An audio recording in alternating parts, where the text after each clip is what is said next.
Assalamualaikum Assalamualaikum warahmatullahi warahmatullahi wabarakatuh. wabarakatuh. Kami dari kelompok 3 yang beranggotakan saya sendiri Afan Haji Mulyawan, kemudian ada saudara Misbah dan saudari Mar'am Qatanatintilah, saudari Alfi Rizki dan juga saudari Novia Qurratul Ayun. Kami di sini dari kelompok 3 akan menjelaskan mengenai digitalisasi pendidikan di era modern.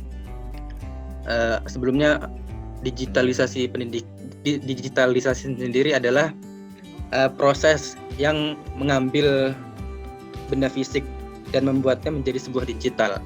Nah, jika dikaitkan oleh pendidikan, menjadi digitalisasi pendidikan yang bermakna sebagai menggunakan perangkat-perangkat modern atau komponen-komponen yang bisa kita gunakan saat ini yang bersifat modern, tentu juga menyentuh teknologi di era saat ini menggunakan untuk di dunia pendidikan.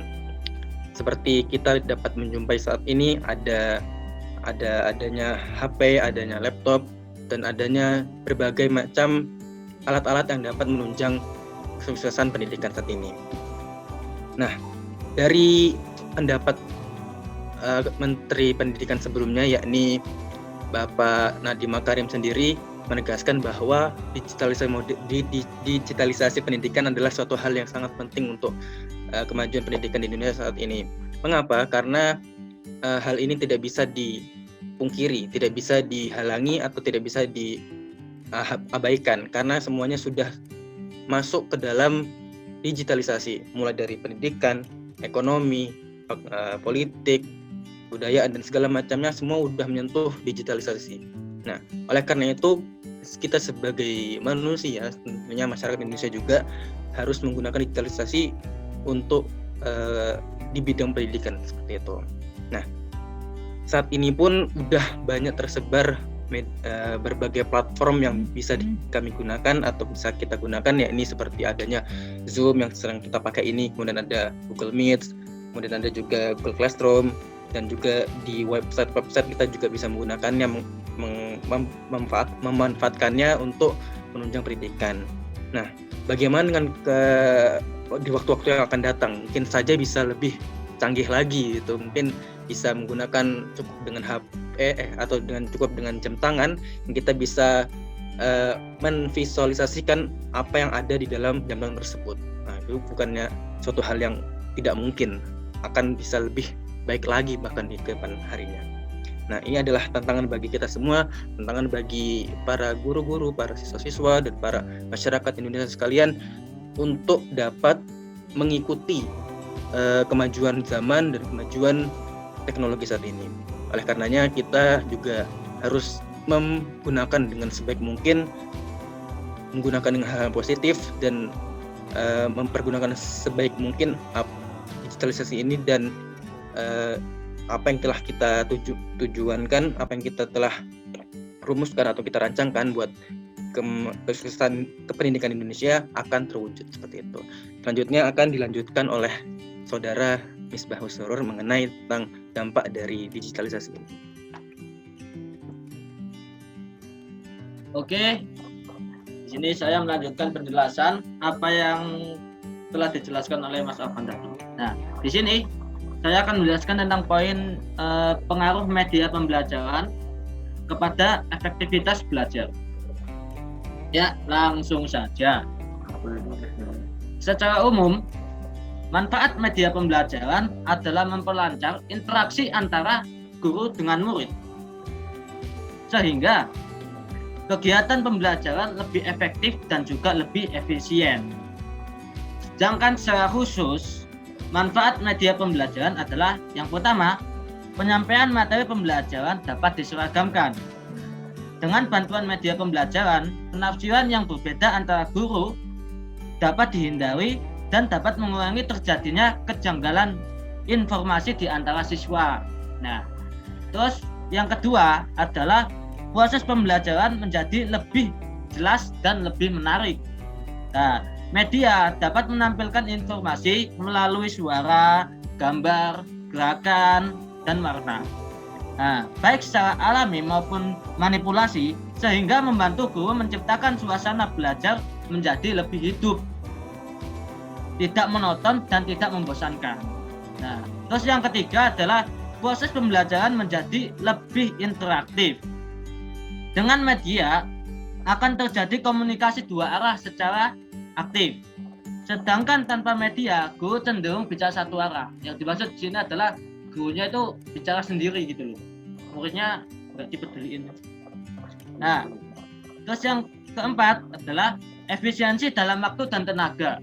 Nah, dengan media tujuan belajar akan lebih mudah tercapai secara maksimal dengan waktu dan tenaga yang seminimal mungkin. Guru tidak harus menjelaskan materi ajaran secara berulang-ulang, sebab dengan sekali saja memahami pelajaran. Terus yang kelima, itu meningkatkan kualitas hasil belajar siswa. Media pembelajaran dapat membantu siswa menyerap materi pelajaran dengan lebih mendalam dan utuh. Bila dengan mendengar informasi verbal dari guru saja, siswa itu kurang memahami pelajaran. Tetapi jika diperkaya dengan menyentuh, merasakan, dan mengalami sendiri melalui media pembelajaran, pemahaman siswa itu akan jauh lebih baik. Terus yang manfaat selanjutnya yang keenam, yaitu media memungkinkan proses belajar dapat dilakukan di mana saja dan kapan saja.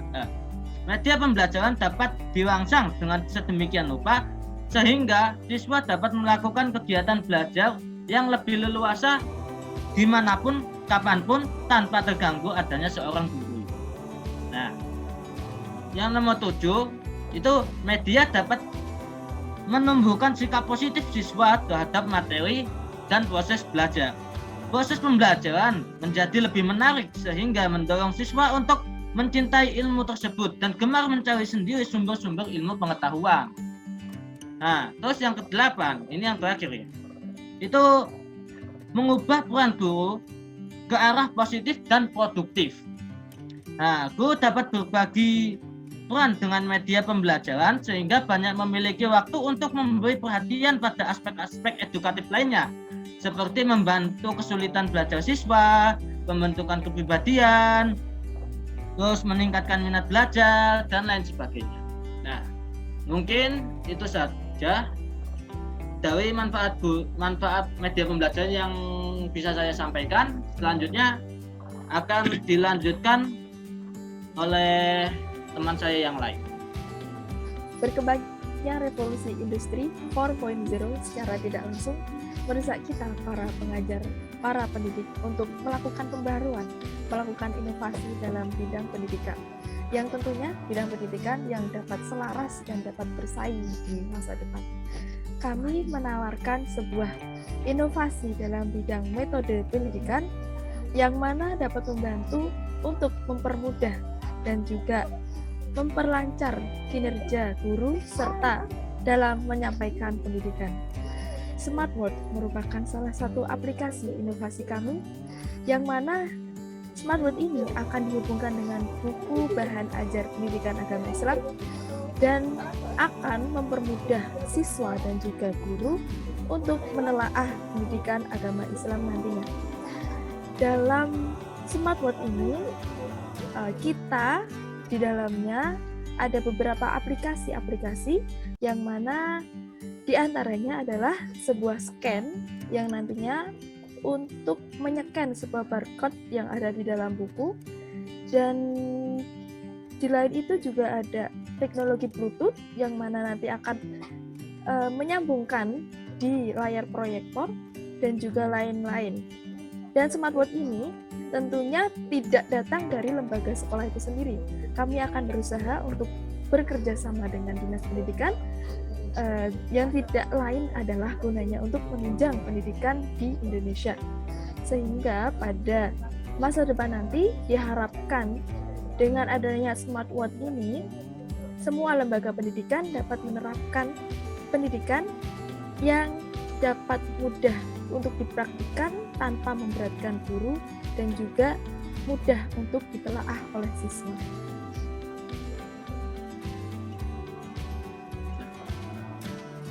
Ya, Selanjutnya di sini saya akan menjelaskan bagaimana pengaplikasian smartwatch tersebut dalam suatu madrasah. Nah, di sini jadi harapan kita di kelak kedepannya itu ada semacam smartwatch, yang mana smartwatch itu bisa menyekan barcode yang ada pada setiap buku cetak. Jadi pada setiap buku cetak pelajaran agama Islam itu terdapat beberapa barcode yang tersebar di beberapa halamannya, di mana di situ apabila di-scan dengan menggunakan smartwatch atau memasukkan kodenya ke dalam smartwatch, maka bisa mengeluarkan suara ataupun video sesuai dengan kebutuhan mata pelajaran tersebut.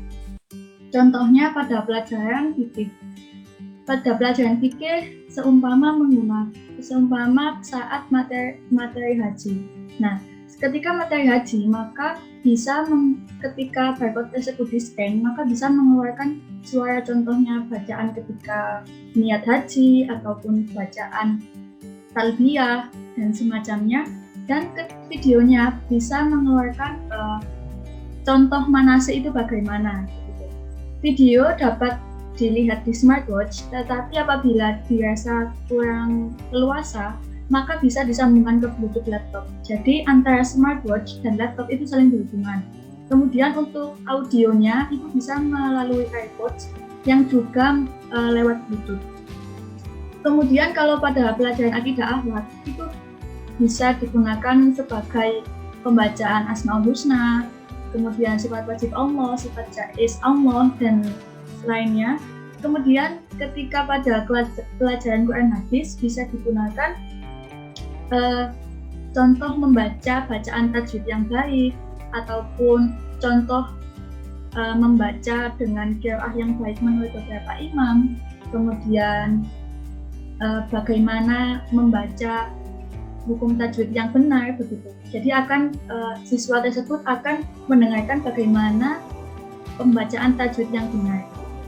Kemudian pada pelajaran SKI akan ditampilkan tentang video-video dinasti-dinasti kerajaan Islam yang dulu, kemudian tentang khalifah-khalifah ataupun kisah-kisah Nabi.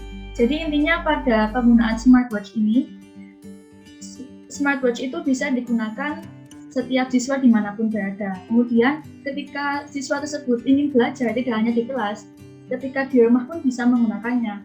Jadi buku itu sudah terkoneksi dengan smartwatch itu dengan adanya barcode yang ada dalam buku tersebut. Jadi penggunaannya tinggal dimasukkan kodenya atau di-scan, kemudian siswa bisa mendengarkan audio ataupun video yang ingin dipelajarinya. Sekian dari saya, dilanjutkan kepada teman saya Alfi. Baik. Selanjutnya saya akan menjelaskan tentang hasil yang diharapkan dengan adanya smartbook sebagai media pembelajaran pada mapel PAI khususnya. Jadi diharapkan bahwasanya smartbook ini, pengaruh dari smartbook ini bisa berjalan dengan baik. Misalnya diharapkan bahwasanya siswa itu akan lebih paham dan juga lebih mengingat tentang materi-materi yang sudah dijelaskan. Seperti yang dijelaskan dari teman kami Mar'a, bahwasanya di setiap materi akan terdapat barcode, dan di dalam barcode itu terdapat video ataupun audio sebagai penambah dari penjelasan dari buku tersebut.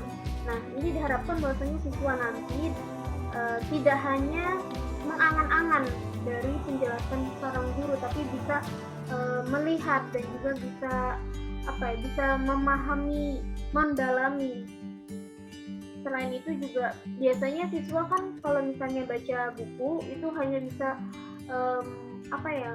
membayang-bayangkan saja, mengangan-angankan saja, dan juga terkadang lebih cepat lupa. Nah, dibandingkan dengan hanya membaca buku, siswa juga diharapkan bisa lebih mengingat, dan berharap bahwasanya jika ingatnya itu juga akan lebih lama jika ditambahkan dengan melihat video ataupun mendengar audio. Nah, dengan adanya video ataupun audio ini kan siswa juga lebih tertarik. Nah, selain itu juga diharapkan siswa itu bisa mengenal teknologi lebih canggih lagi, lebih skill dia dalam mengolah atau mengaplikasikan teknologi juga bertambah seiring dengan perkembangan zaman dan juga perkembangan teknologi yang ada di dunia ini ya. Terus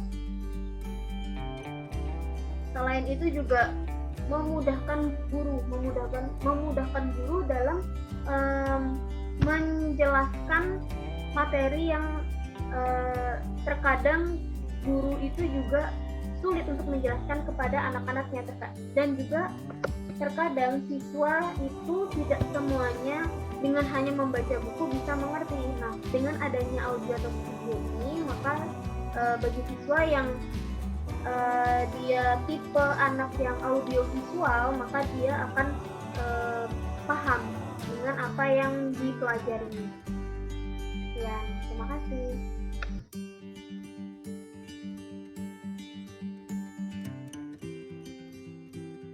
Baiklah, itulah presentasi dari kelompok 3 tentang Smart Book. Semoga presentasi ini dapat bermanfaat. Kami kelompok 3 mohon maaf apabila ada kesalahan. Wassalamualaikum warahmatullahi wabarakatuh. Warahmatullahi wabarakatuh. Nah, waalaikumsalam.